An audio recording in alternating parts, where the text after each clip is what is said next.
Doctor Baba Saheb Ambedkar open university.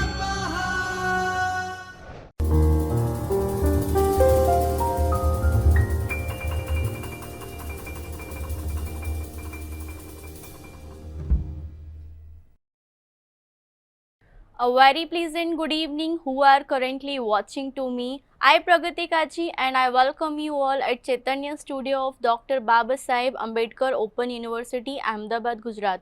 So friends, we are on a lecture series of paper code 503 that is Entrepreneurship Development.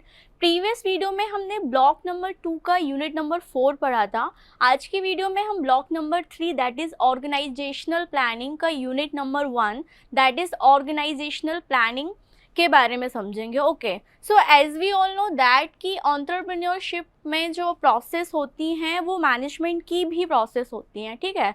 तो कोई भी entrepreneur अगर अपने business को बहुत अच्छे से रन करवाना चाहता है, उसका जो भी प्लान है उसके आउटकम्स वैसे होने चाहिए, तो एंटरप्रेन्योर को क्या करना पड़ता है, प्लानिंग करनी पड़ती है, ठीक है। उसको हम बोलते हैं बिजनेस प्लान या फिर organisational planning. So after completing this session, you will be able to understand about, explain the concept of organizational plan, understand the scope of organizational plan, describe the value and importance of organizational plan, understand the steps involved in building a organizational plan। Means इस chapter में हमको overall ये समझना है कि जो हमारा business plan है, ठीक है, जो भी हमारा विज़न है, ठीक है, जो भी एक एंटरप्रेन्योर ने फ्यूचर के लिए सोच के रखा है कि उसको क्या करना है, अपना वेंचर ग्रो करना है, वेंचर डेवलप करना है, बिजनेस बनाना है, तो उसको वो कैसे बनाएगा। कोई भी चीज़ अगर हमको अच्छे से एग्जीक्यूट करनी होती है, चाहे वो हमारी पर्सनल लाइफ हो, बिजनेस लाइफ हो, प्रोफेशनल लाइफ हो, सबसे पहले हमें क्या करना पड़ता है, एक अच्छा सा प्लान बनाना पड़ता है, ठीक है। प्लानिंग क्या होती है, फ्यूचर ओरिएंटेड होती है कि फॉर एग्जांपल एट प्रेजेंट हम लोग यहाँ पर हैं, राइट। मेरा बिजनेस अभी क्या है, आइडियाथॉन स्टेज में है, ठीक है। आइडियाथॉन से वो प्रोटोटाइप में जाएगा, ठीक है। उसके बाद धीरे धीरे प्रोडक्ट लाइफ साइकिल डेवलप होगी, हम धीरे धीरे मार्केट को क्या करेंगे, कैप्चर करेंगे।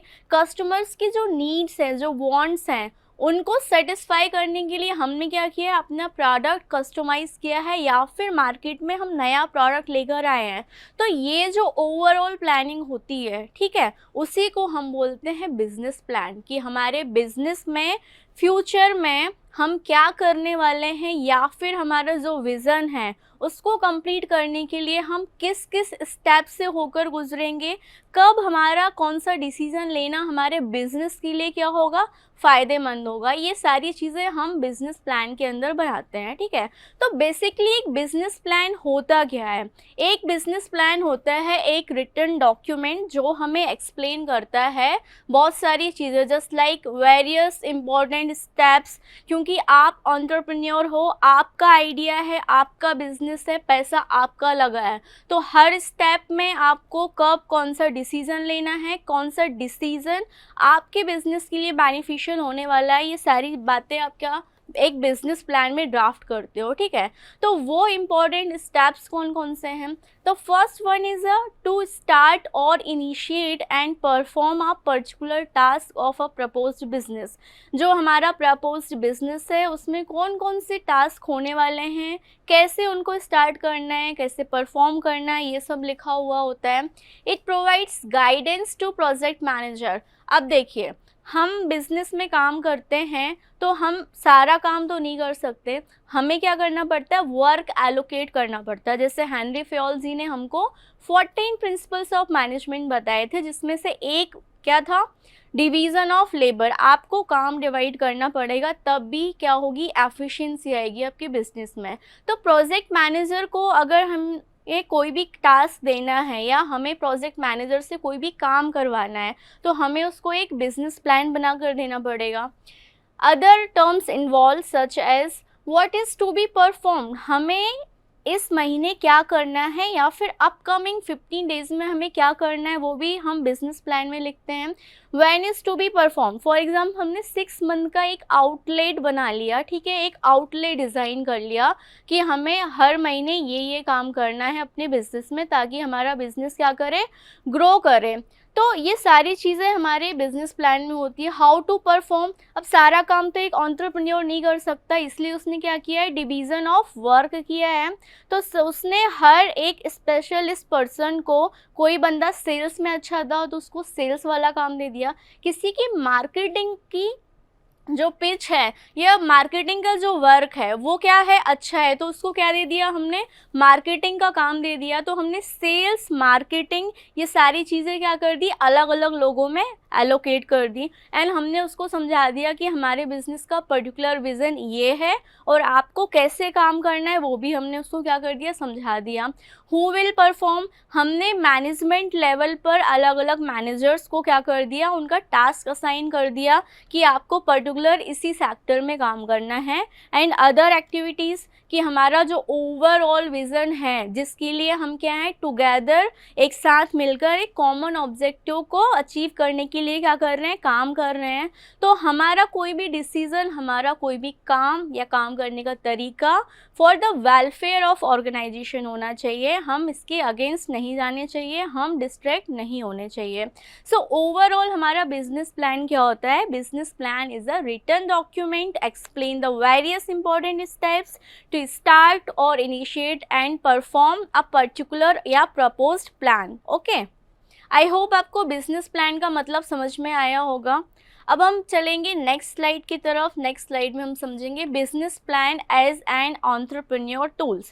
एंटरप्रेन्योर की डेफिनेशन हमने समझी थी कि एक ऐसा पर्सन जिसके पास एक इनोवेटिव आइडिया है, क्रिएटिव आइडिया है, जो अपने प्रोडक्ट को कस्टमाइज करना चाहता है to satisfy the need of customers. Okay, तो एंटरप्रेन्योर काम कैसे करेगा, जब तक उसके पास कोई प्रॉपर प्लान नहीं होगा, एक प्रॉपर रोड मैप नहीं होगा, माइलस्टोन नहीं होंगे, तो वो क्या कर सकता है, वो डेविएट हो सकता है अपने विज़न को अचीव करने के लिए। तो उस डेविएशन से बचने के लिए एंटरप्रेन्योर क्या करते हैं, बिजनेस प्लान बनाते हैं।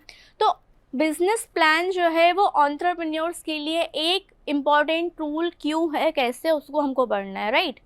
Provides proper guidance direction to move on. Entrepreneur ने पहले से ही डिसाइड करके रख दिया कि ये मेरा 1 ईयर का या 3 ईयर का प्रपोज क्या है, माइलस्टोन है जिसको मुझे अचीव करना है। तो वो एक पर्टिकुलर डायरेक्शन में ही क्या करेगा, काम करेगा।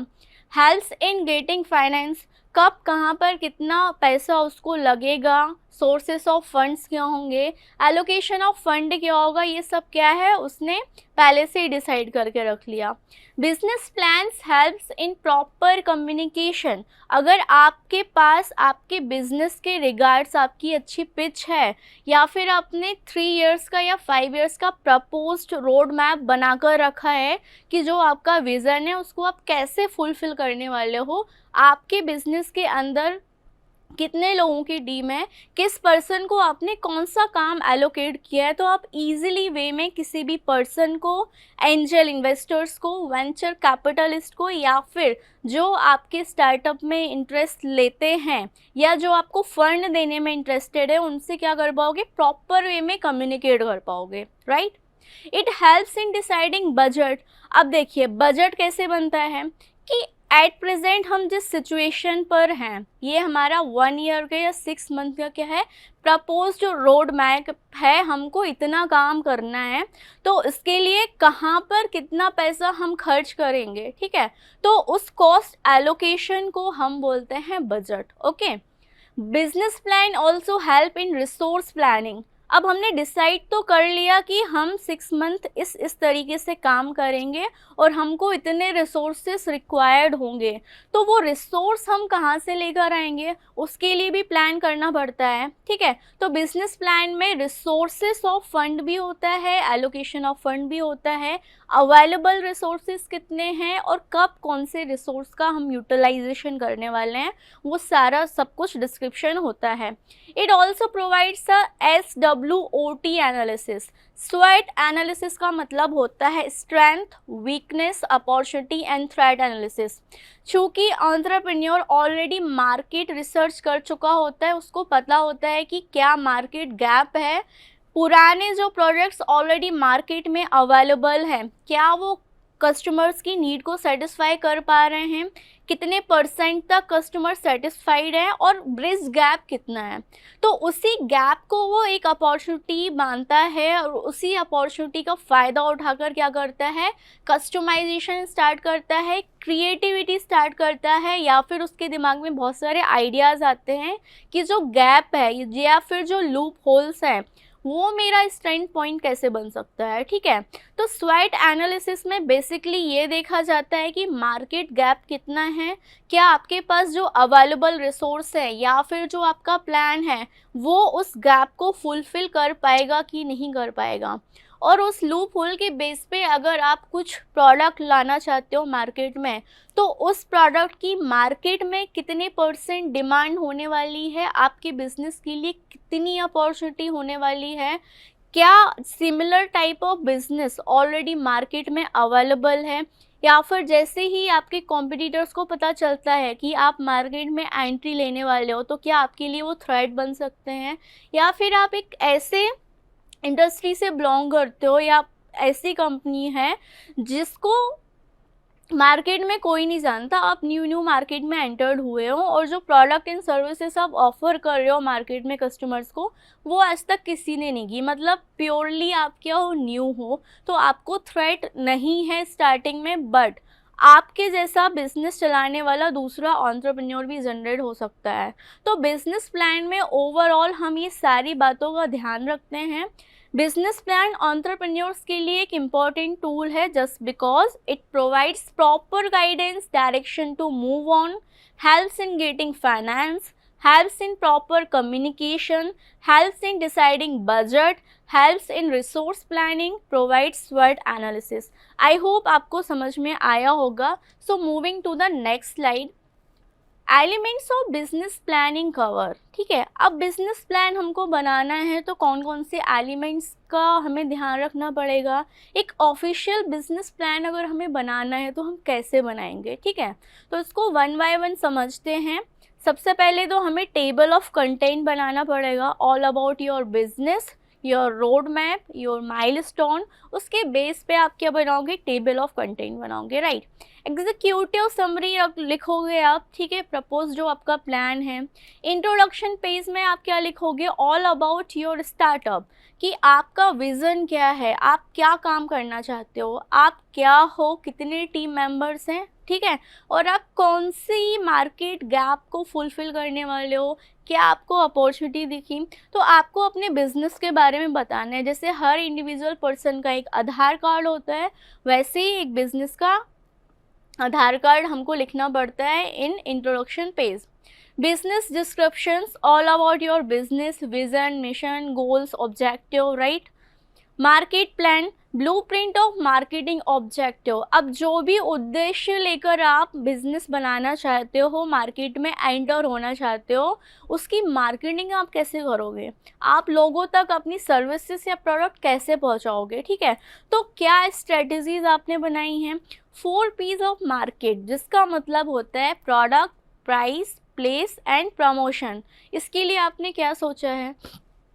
फाइनेंशियल प्लान के बारे में, लाइक आपके पास कितना फ़ंड अवेलेबल है अभी, इन फ्यूचर आपको कितना फ़ंड रिक्वायर्ड होगा, आपका प्रोडक्शन प्लान क्या है, आप अभी किस स्टेज पे हो, कितने यूनिट्स का आपको प्रोडक्शन करना है, कितना लैंड, लेबर, मटेरियल आपको लगने वाला है, ओवरऑल डिस्क्रिप्शन, राइट। फिर होते हैं हमारे टेक्निकल प्लान, क्योंकि हम रह रहे हैं अभी 21st सेंचुरी में। 21st सेंचुरी को हम डिजिटल एरा भी बोलते हैं या फिर इंटरनेट का युग बोलते हैं, राइट।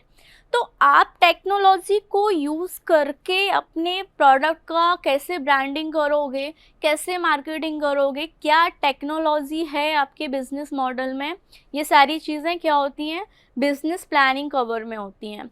ऑपरेशनल प्लान का मतलब होता है एक बिजनेस को ऑपरेट करने के लिए आपके पास क्या प्लानिंग है, ठीक है। वर्किंग कैपिटल के बारे में आपने क्या सोचा है। आप बिजनेस रन करने वाले हो तो डेफिनेटली आपको टीम चाहिए, टीम के साथ साथ आपको एम्प्लॉय ही भी चाहिए होंगे।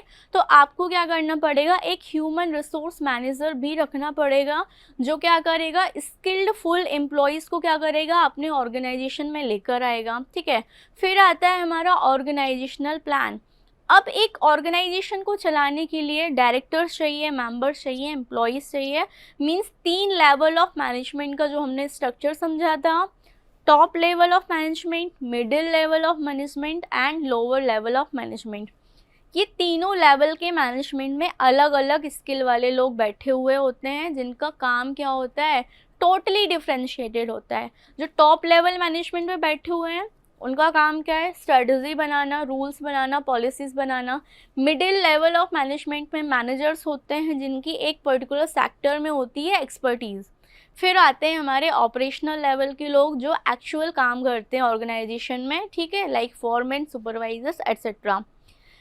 अब तीनों लेवल के मैनेजमेंट लोगों को एक साथ हार्मनी में रखना बहुत बड़ा टास्क है, ठीक है। तो उसके लिए चाहिए हमको मैनेजमेंट प्लान। मैनेजमेंट प्लान के अंदर क्या आएगा, वही मैनेजमेंट के फंक्शंस आएंगे, like planning, organising, staffing, coordination, controlling, directing, supervision, motivation. ये सब क्या थे, मैनेजमेंट के फंक्शन थे। हम करते हैं फीजिबिलिटी एनालिसिस। फीजिबिलिटी एनालिसिस होता है degree of ease of convenience future goal. Future में जो हमने गोल डिसाइड किया है उसको कैसे अचीव करना है, अभी जो रिसोर्सेज हमारे पास अवेलेबल हैं क्या इतने इनफ हैं, क्या रेलेवेंसी होगी जब तक हम गोल अचीव करेंगे, जो टेक्नोलॉजी हम यूज़ कर रहे हैं या जो टीम मेंबर्स हमारे पास हैं, एम्प्लॉयज़ हैं, क्या वो कंपैटिबल हैं to fulfil the customer demand, ठीक है। कस्टमर्स को हमने प्रोडक्ट बेचा तो उनसे हमें रिस्पांस लेना है। अगर वो चाहते हैं कि आप थोड़ा और कस्टमाइजेशन लेके आइए तो हम क्या करते हैं, रिस्पांस रिकॉर्ड करते हैं, गूगल फॉर्म या ऑफलाइन सर्वे के माध्यम से क्या करते हैं, डेटा कलेक्शन करते हैं, ठीक है, कि as per customer reviews, as per the data collected by offline survey, we have seen that these are the loopholes which are present in the market and these sectors requires innovation और creation, ठीक है। ऐसे करके हम क्या करते हैं, एक प्रॉपर बिजनेस प्लानिंग करते हैं, ठीक है। तो ये सारी बातें हमको ध्यान में रखनी है वाइल डेवलपिंग और creating the business plan, okay. First one is a table of content, executive summary, introduction of your business, marketing plan, financial plan, technical plan, operational plan, HR plan and organisational plan, management plan and सबको साथ में लेकर चलना है, ठीक है। अब हम समझेंगे डिटेल में कि एक ऑर्गेनाइजेशनल प्लान क्या होता है, what is an organisational plan, right. तो ऑर्गेनाइजेशनल प्लान क्या होता है हमारा, an organisational plan is a method for planning the future goals of an organisation. मतलब किसी भी ऑर्गेनाइजेशन के फ्यूचर गोल के बारे में जब हम प्लानिंग करते हैं उसको बोलते हैं organisational plan. To be sure everyone on the team understand what management expect, ठीक है। एक ओवरऑल ऐसा प्लानिंग जिसमें हम क्या कर रहे हैं, मैनेजमेंट टीम को इन्वॉल्व कर रहे हैं और प्लानिंग कर रहे हैं कि हमारा जो गोल है जिसके लिए हम गेट टुगेदर हुए एक साथ काम कर रहे हैं वो क्या है और उसको हम कैसे अचीव कर सकते हैं, okay. Having an organisational plans allow the company to move toward success and profitability.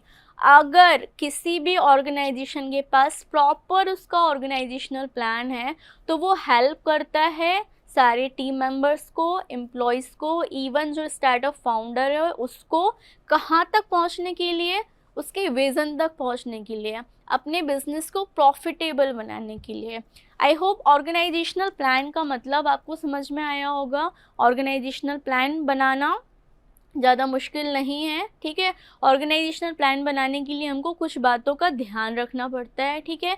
किसको क्या वर्क असाइन करना है, हमने जो प्रपोज्ड माइलस्टोन बनाए हैं उनको हम कैसे अचीव कर सकते हैं, ये सारी चीज़ें हम ऑर्गेनाइजेशनल प्लान में करते हैं। Moving to the next slide, what are the importance of an organizational plan? ठीक है, ऑर्गेनाइजेशनल प्लान तो हमने समझ लिया, अब वो क्यों इम्पॉर्टेंट है आपके बिजनेस के लिए वो हमें समझना है। तो ऑर्गेनाइजेशनल प्लान प्रोवाइड्स डायरेक्शन। हम डायरेक्शन में रहकर अगर काम करते हैं तो हमारी वर्किंग एफिशिएंसी बहुत अच्छी होती है, ठीक है। ऑन टास्क हम काम करते हैं तो हमारी वर्किंग स्पीड बहुत अच्छी होती है। तो ऑर्गेनाइजेशनल प्लान हमें एक डायरेक्शन प्रोवाइड करता है, वो बार बार हमको क्या करता है, रिमाइंड कराता है कि आपने जो गोल्स जो ऑब्जेक्टिव बनाए हैं उसी को कंप्लीट करने के लिए सब लोगों को एक साथ मिलजुल कर काम करना है। कोई भी पर्सन अगर डेविएट हो रहा है तो हमें क्या करना है, उसको दोबारा चीज़ें समझानी है। Facilitate decision making. Organisational plan क्या है, हमें एक फ्रेमवर्क प्रोवाइड करता है for making inform decision that align with the organisational goal. Organisation goal को अचीव करने के लिए, ठीक है, हमें कब कौन सा डिसीजन लेना है, कौन सा डिसीजन हमारे ऑर्गेनाइजेशन के वेलफेयर के लिए होगा, कौन सा डिसीजन उसके अगेंस्ट जा सकता है, ये पूरी एनालिसिस हमको करनी पड़ती है। Third one is the improves communication. As I have already explained about that, if you are having a proper pitch about your business, business plan, revenue model, allocation of fund, resources of fund, that will be very easy to communicate with everyone, either they are stakeholders, ठीक है, investors और general public. सो आपको communication करने में easy पड़ता है। Next importance है, it increases efficiency. देखिए, एफिशिएंसी का मतलब होता है कि जो रिसोर्सेज हमारे पास अवेलेबल थे, क्या उन रिसोर्सेज की मदद से हम अपना टारगेट अचीव कर पाए with in a time limit और नॉट, ठीक है। तो बिजनेस प्लान बनाने से हमारी एफिशिएंसी बढ़ जाती है, जस्ट बिकॉज जो पर्सन जिस सेक्टर में स्किल्ड होता है हम उससे वही काम कराते हैं। हम एक्सपर्टीज़ लोगों की टीम बनाते हैं ताकि हमारा जो वर्क है वो जल्दी से कंप्लीट हो जाए, उसमें क्वालिटी हो, क्वांटिटी भी हो, और हम क्या हो जाए, और अच्छे प्रोडक्टिव हो जाएं। Okay. Support growth and development. Growth का मतलब क्या होता है, फॉर एग्जाम्पल 5 साल पहले आपका ऑर्गेनाइजेशन सिर्फ आइडियाथॉन स्टेज पे था। आप सोच रहे थे कि 5 साल बाद मैं अपने आप को इस प्लेस पे देखूंगा, मेरा ऑर्गेनाइजेशन इतना डेवलप हो चुका होगा, ठीक है। तो मॉनेटरी वाइज आप ग्रो कर रहे हो, धीरे धीरे आपकी सेल्स बढ़ रही है, तो ये क्या है, आपकी ग्रोथ है, ठीक है, आपके ऑर्गेनाइजेशन की ग्रोथ है, ठीक है। फर्स्ट डे जब आपने अपना ऑर्गेनाइजेशन बनाया था या पहला प्रोडक्ट का जब आपने प्रोडक्शन किया था तो आपका बस एक कस्टमर था, धीरे धीरे करके आपके 10 कस्टमर हो गए, 100 हो गए, 1000 हो गए, लैक्स हो गए, ठीक है। तो आप क्या कर रहे हो, अपने ऑर्गेनाइजेशन की quality, productivity, revenue, market capture, number of customers को एक्सपेंड कर रहे हो। तो इसको बोलते हैं डेवलपमेंट ऑफ बिजनेस, ठीक है। तो ये सब किसके कारण हुआ, एक अच्छे बिजनेस प्लान के कारण हुआ। सो business plan also support in growth and development just because it provides a roadmap for the organization growth and development and outlines strategies for achieving future goals. 6 importance है हमारा, increase accountability. It helps hold stakeholders accountable for meaning of the organization goal and objective. I hope आपको importance of business plan समझ में आए होंगे। So coming to the next slide, what are the scope and concept of organisational plan. एक organisational plan का क्या scope है, किस कंसेप्ट को बेस मानकर हम क्या करते हैं, ऑर्गेनाइजेशन प्लान बनाते हैं, उसको समझेंगे। The scope and concept of organisational plan refers to the purpose, goal and strategies of a company और ऑर्गेनाइजेशन, ठीक है। हमारी कंपनी किस उद्देश्य से काम कर रही है, फ्यूचर विजन क्या है, टेम्परेरी ऑब्जेक्टिव्स क्या हैं, टेम्परेरी गोल्स क्या हैं, उनको अचीव करने के लिए हम कौन सी स्ट्रैटेजीज बना रहे हैं, ये सब क्या करते हैं, एक ऑर्गेनाइजेशनल प्लान को बनाने में हेल्प करते हैं। और वही ऑर्गेनाइजेशनल प्लान हमको क्या करता है, यूनिफॉर्म में रखता है। यूनिफॉर्म में रखता है मतलब कि जितने भी टीम मेंबर्स हैं उनका एक कॉमन ऑब्जेक्टिव होता है कि हमको यही काम करना है, भले ही हमारी अलग अलग सेक्टर में एक्सपर्टीज़ है, अनटिल अनलेस हमारे ऑर्गेनाइजेशन की ग्रोथ होनी चाहिए। Second one is it outlines the structure and function of the organization, defines its objective and establish the process and system needed to achieve its goals. फिर से वही management के functions भी describe करता है एक organizational plan, like planning, organizing, staffing, directing, controlling. The plan serves as a roadmap for the organization, providing direction and guidance for all stakeholders and including employees, management and stakeholders. It is a dynamic document that should be updated regularly to reflect changes in the business environment as well as organizational growth and development. अब देखिए हमारा जो business environment होता है, business environment में mainly दो चीज़ होती हैं. इंटरनल इन्वायरमेंट मतलब हमारे ऑर्गेनाइजेशन के अंदर क्या चल रहा है, एक्सटर्नल इन्वायरमेंट मीन्स हमारे ऑर्गेनाइजेशन के बाहर क्या चल रहा है, मार्केट में क्या चल रहा है. तो हमारे जो rules, regulation, policies, goals and objective होते हैं वो सब होते हैं एक कंपनी को चलाने के लिए. ठीक है, तो एट प्रेजेंट सिनेरियो किसी पर्टिकुलर प्रोडक्ट की बहुत ज़्यादा डिमांड है, तो हम उस डिमांड को सप्लाई करने के लिए क्या करते हैं, एकजुट होकर काम करते हैं. तो हमारा मेन गोल क्या होता है उस टाइम पे कि मार्केट में जो अभी लेटेस्ट डिमांड चल रही है हम वो प्रोडक्ट सप्लाई करेंगे, तो सब लोग मिलकर उसमें काम करते हैं.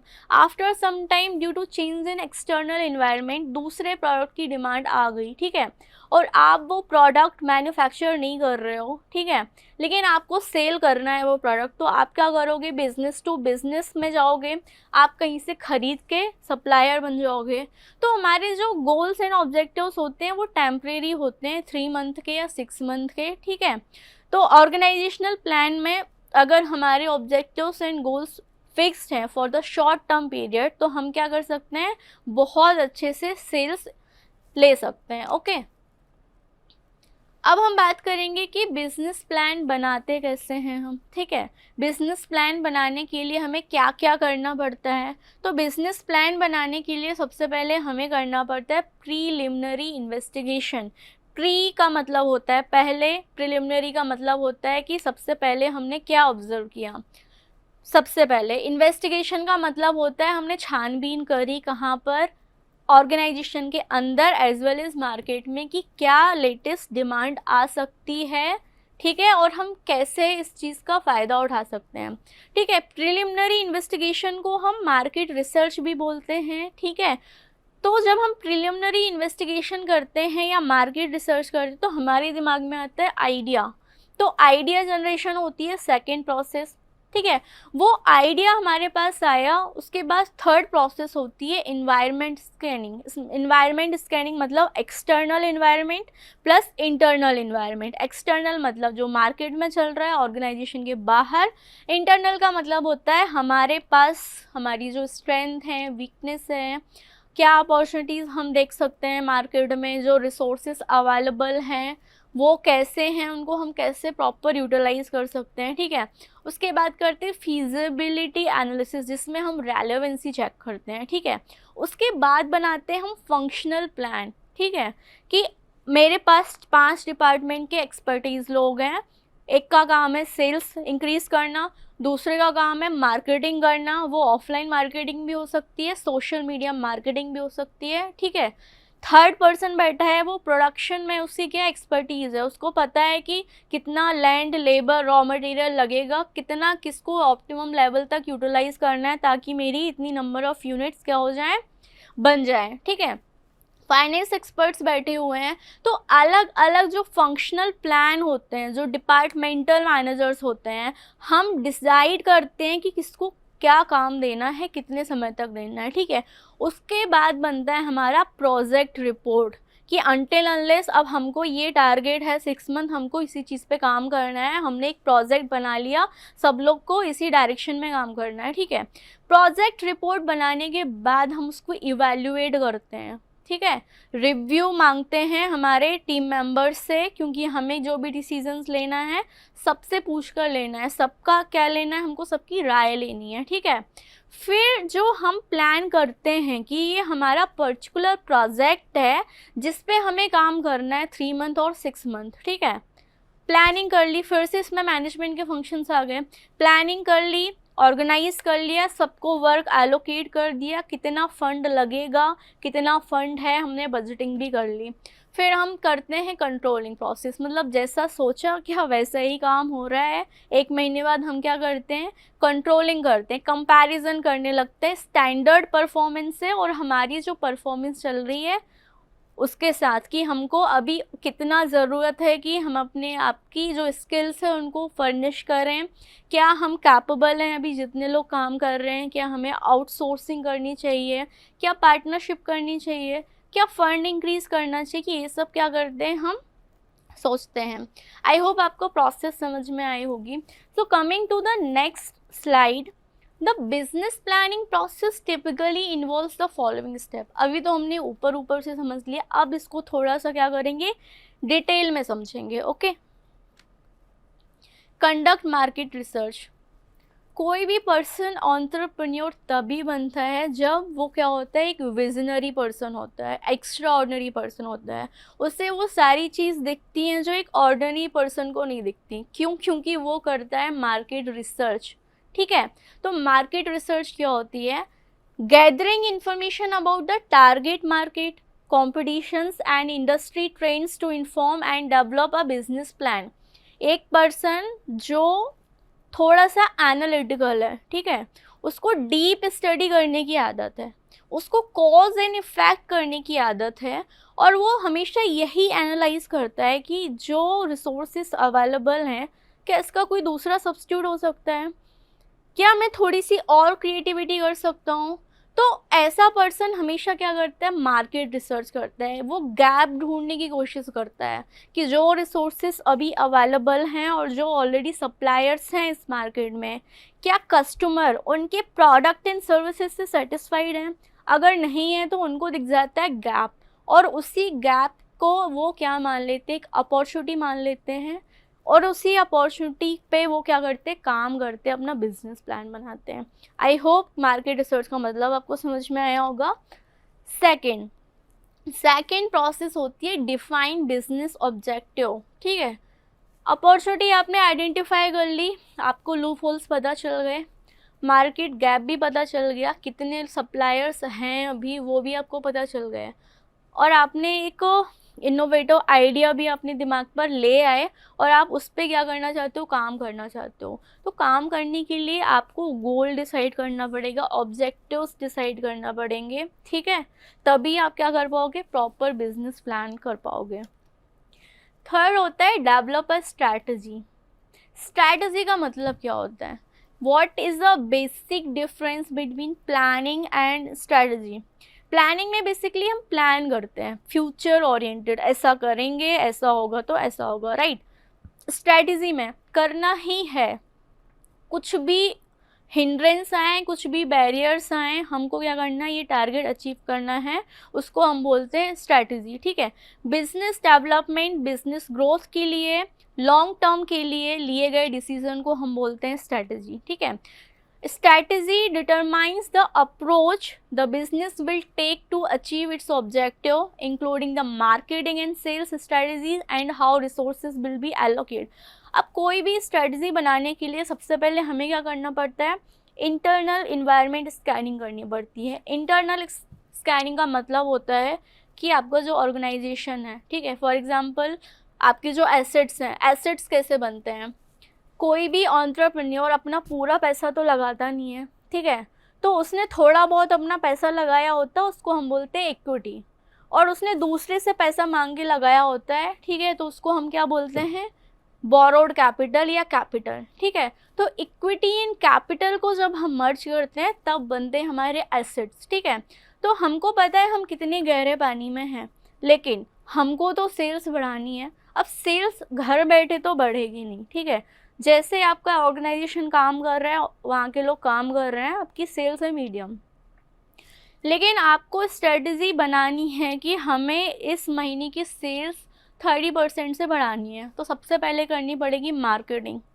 मार्केटिंग कैसे होगी, आप डिजिटल एरा में हो, आप सोशल मीडिया के थ्रू भी प्रमोट कर सकते हो और आप ऑफलाइन जाकर भी प्रमोट कर सकते हो। ठीक है, पर्सनल सेलिंग या फिर ऑनलाइन सेलिंग, जैसा आपको सुटेबल लगे। तो 30% से अगर आपको सेल बढ़ानी है तो आपको स्ट्रॉन्ग डिसीजन लेना पड़ेगा, कुछ खर्चा करना पड़ेगा। मीन्स कि आपके पास अभी एट प्रेजेंट कितना फंड है, द रिसोर्सेस अवेलेबल, एंड कितना खर्चा होने वाला है, कहाँ कहाँ पर आप पैसा खर्च करने वाले हो, उसको हम बोलते हैं एलोकेशन ऑफ फंड। तो जैसे ही हम कोई स्ट्रैटेजी को डेवलप करते हैं, सबसे बड़ा चैलेंज होता है scanning about the available resources and fund, and from where you will get extra fund, and fund accumulate करने के बाद अब कहाँ कहाँ पर क्या करने वाले हो, खर्च करने वाले हो। ठीक है, सो इसको बोलते हैं डेवलपिंग अ स्ट्रैटेजी। फिर क्रिएट अ बिजनेस मॉडल। ठीक है, कोई भी आइडिया तब तक आइडिया होता है जब तक आप उसको प्रैक्टिकली इम्प्लीमेंट नहीं करते हैं। अब आपको बनाना पड़ेगा एक बिजनेस मॉडल।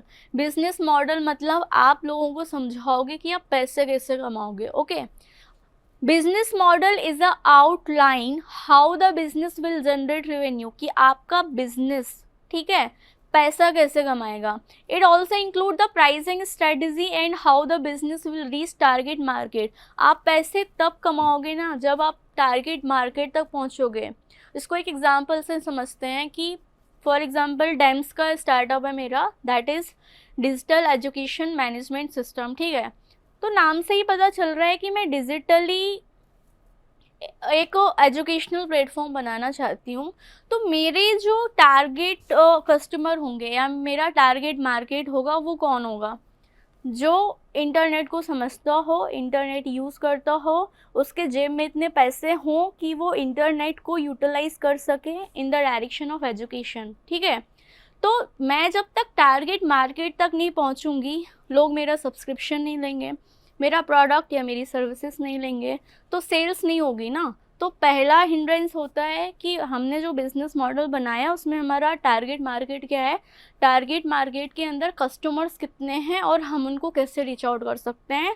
हमारी सेल्स होगी तो हमारा बिजनेस का क्या बढ़ेगा, रेवेन्यू बढ़ेगा। Okay, define the organisational structure. Identify the roles and responsibilities of key personnel, including the ownership structure and how the business will be managed. अब हम बनाएंगे ऑर्गेनाइजेशनल स्ट्रक्चर कि मेरा ये पर्टिकुलर बिजनेस प्लान है, मेरे इतने टीम मेंबर्स हैं, इतने मेरे एम्प्लॉयज़ हैं, किसको मैंने क्या काम दिया है, कौन सा पर्सन किस सेक्टर में एक्सपर्ट है, वो सारी चीज़ें हम बनाते हैं एक ऑर्गेनाइजेशनल स्ट्रक्चर के अंदर। Creating a financial plan. अब मैंने टीम रखी है, मेंबर्स रखे हैं, एम्प्लॉई रखे हैं, तो सबको सैलरी देनी पड़ेगी। पार्टनरशिप करिए तो प्रॉफिट शेयर करना पड़ेगा। बिजनेस का जो ऑफिस बनाया है अगर वो ऑन रेंट है तो मुझे रेंट भी देना पड़ेगा। मतलब बिजनेस की इनकम, बिजनेस के एक्सपेंडिचर्स, कितना पैसा बिजनेस में आने वाला है, कितना पैसा बिजनेस से बाहर जाएगा, जिसको हम बोलते हैं कैश फ्लो। ठीक है, ओवरऑल एक फाइनेंशियल प्लान बनाना पड़ता है हमको, 6 मंथ का, 3 मंथ्स का या 1 ईयर का। ठीक है, नेक्स्ट होता है prepare a return business plan. और ये सारी चीज़ें ना ओरली अच्छी नहीं लगती, क्योंकि कब किसने कहाँ पर क्या बोला, एक हफ्ते बाद, 1 महीने बाद, 6 महीने बाद लोग भूल जाएंगे। तो इट्स बेटर जो भी आपका डिस्कशन हुआ है, जो भी आपने प्लान किया है, जितने भी टीम मेंबर्स को जो काम दिया है, एक अच्छा सा ऑर्गेनाइजेशनल स्ट्रक्चर बनाया है, personally I believe that should all in a return.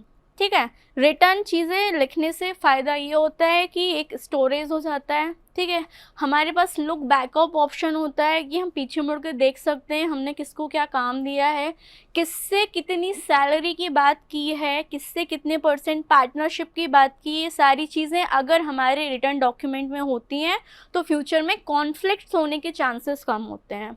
I hope आप सभी लोगों को समझ में आया होगा। Seek feedback and make revision.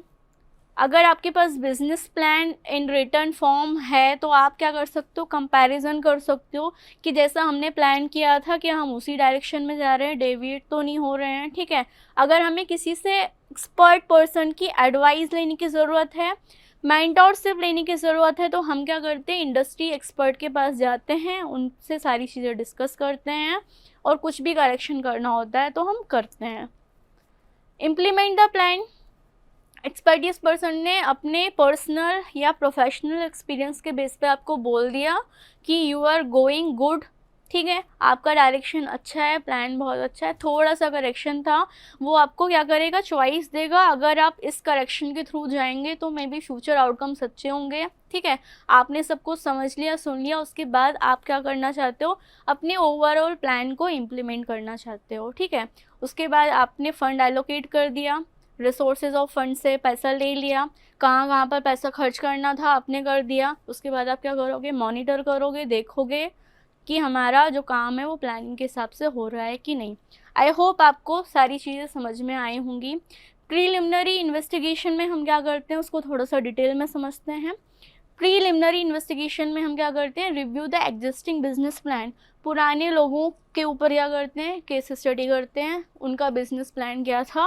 For example sugar cosmetics की हम बात करें, मामा अर्थ की हम बात करें, जोमेटो स्विगी की बात करें, तो अगर इनके ऊपर हम केस स्टडीज़ करते हैं, इनका business plan, business model, revenue model समझते हैं, तो हमें अपना बिजनेस प्लान बनाने में क्या पड़ती है, हेल्प मिल जाती है। Okay, take key trade presumptions on which the plans would be based, हम प्रिजम्पशंस लगाते हैं।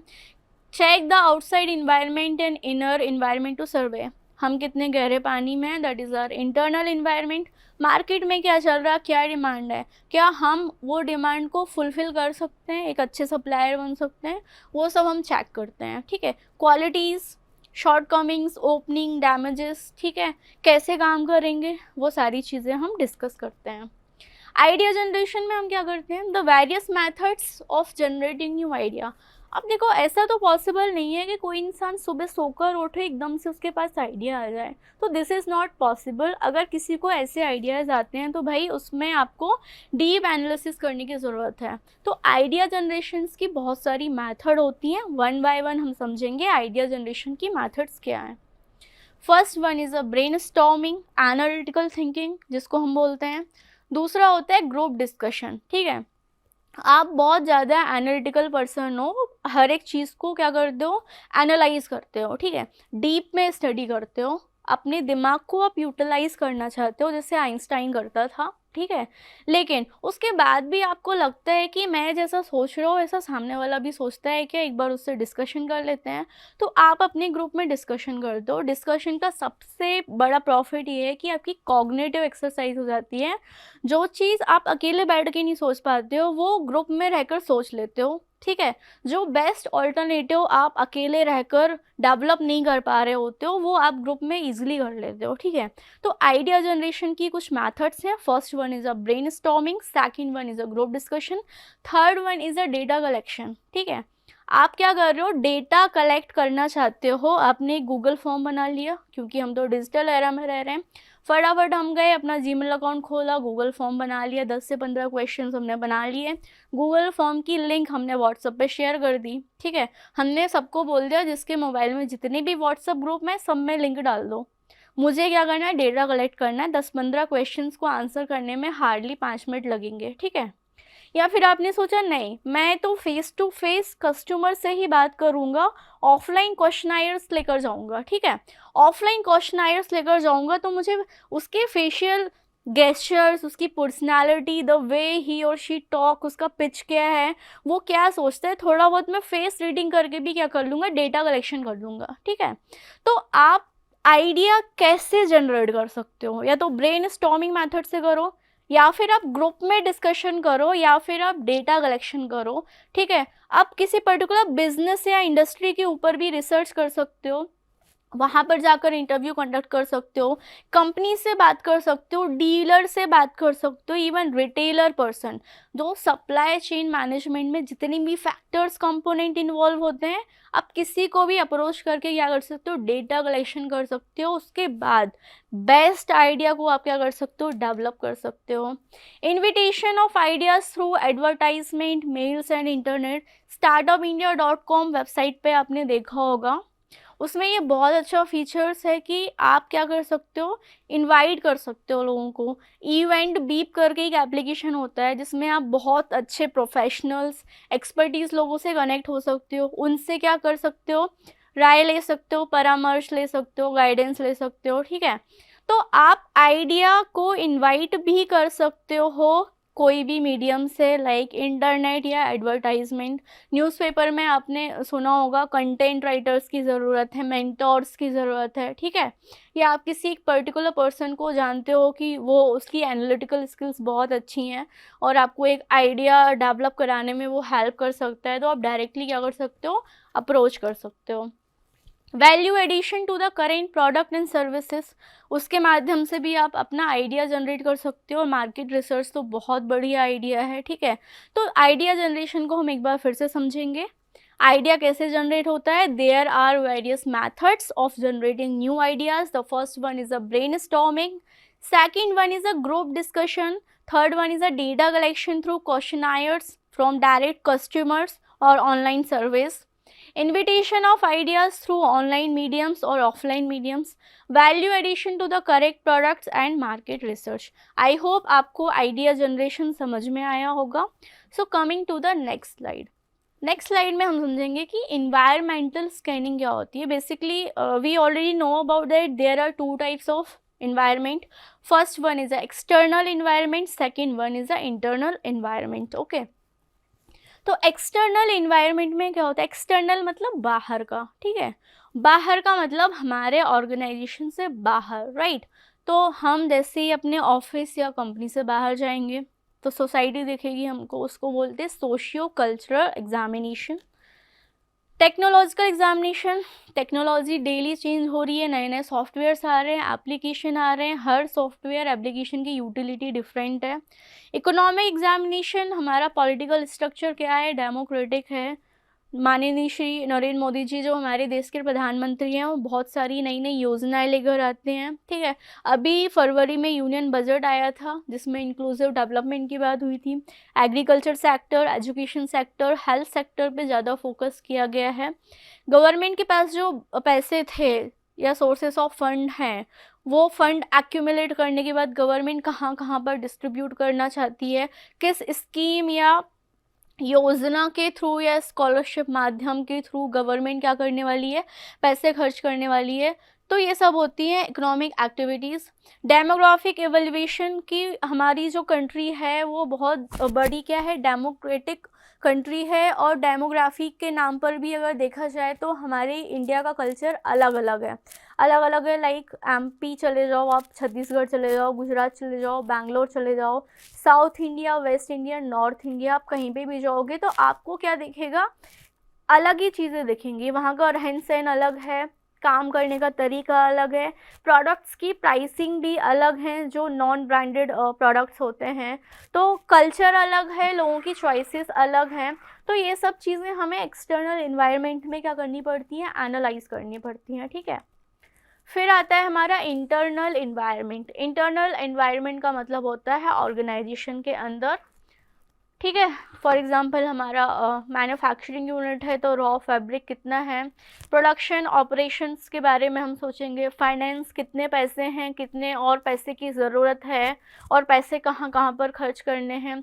ह्यूमन एसेट्स जिनको हम बोलते हैं एम्प्लॉई, कितने नंबर ऑफ एम्प्लॉयज़ हैं, पर एम्प्लॉई हम कितनी सैलरी दे रहे हैं, सैलरी कॉस्ट हमारी कितनी जाएगी, ठीक है। ये सारी चीज़ें इंटरनल एनवायरनमेंट में हम समझते हैं, ठीक है। फिर आता है हमारा फीजिबिलिटी स्टडी, ठीक है। feasibility study is an analysis of the viability of a proposed product or a business plan.